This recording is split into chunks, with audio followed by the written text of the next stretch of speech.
This is exactly how I got lean while eating Raising Cane's. You most likely been trying to get lean, but you just haven't been able to stick to it because you've been crash dieting, cut out all your favorite foods, and you just can't stick to it because you don't enjoy it anymore. Well, I'm here to tell you, you can still get lean and eat your favorite food. You can still eat out. You can still go out with your friends. You can still have the fucking Big Mac as long as you do it controlled. And in this video, I'm going to show you how to do it controlled. So to preface this video, you cannot outtrain a bad diet. And in terms of getting lean, a bad diet equals a calorie surplus. And if we are in a calorie surplus, we are not going to be losing weight. We are going to be gaining weight. So as you can see here, if you have a Cane's meal times another Cane's meal, you will not have your dream physique. So the first step to be able to still eat out while getting lean is to understand your calories. If you've never tracked your calories, you probably do not understand how many calories you're actually consuming in a day. You might be thinking that you're actually consuming 2,000 calories when in reality,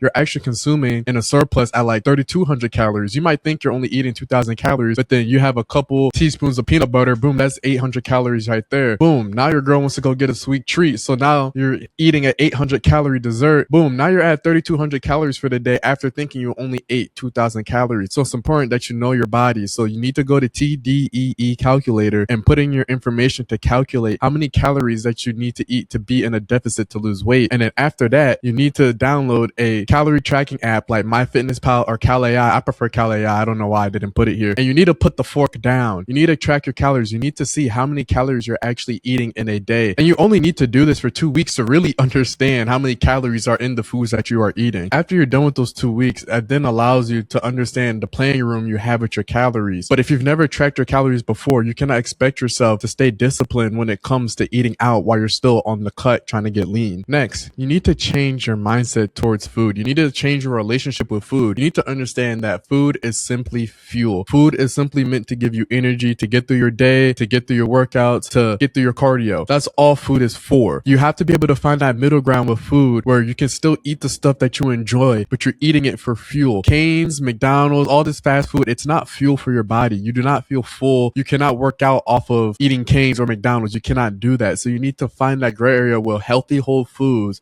with foods that you enjoy, and simply use that as fuel, which then moves us into our next point. Look at your calories weekly versus daily, because if you look at your calories daily, it puts more pressure on you to be perfect day in and day out, versus if you're looking at your calories weekly, say you're eating 2,000 calories a day, and you look at your week and say, okay, I have 14,000 calories. Say early on in the week, you have a cheat meal. Say you go out with your friends or something like that, and you eat a whole bunch of calories. Now you know the rest of the week that you need to be in a calorie deficit on these days. So now it makes it easier for you to be disciplined, because now you know, okay, I need to eat less today. I need to eat healthier today because I had that big ass cheat meal on the day before. And another mindset thing that you need to understand is that it's okay to have one bad meal. You don't need to shame yourself every time you cheat on your diet, because I want you to understand it is so easy to bounce back. You can bounce back within literally 12 hours. So as long as you don't let it spiral, as long as you limit yourself to that one meal, it's okay to cheat on your diet. And the last and final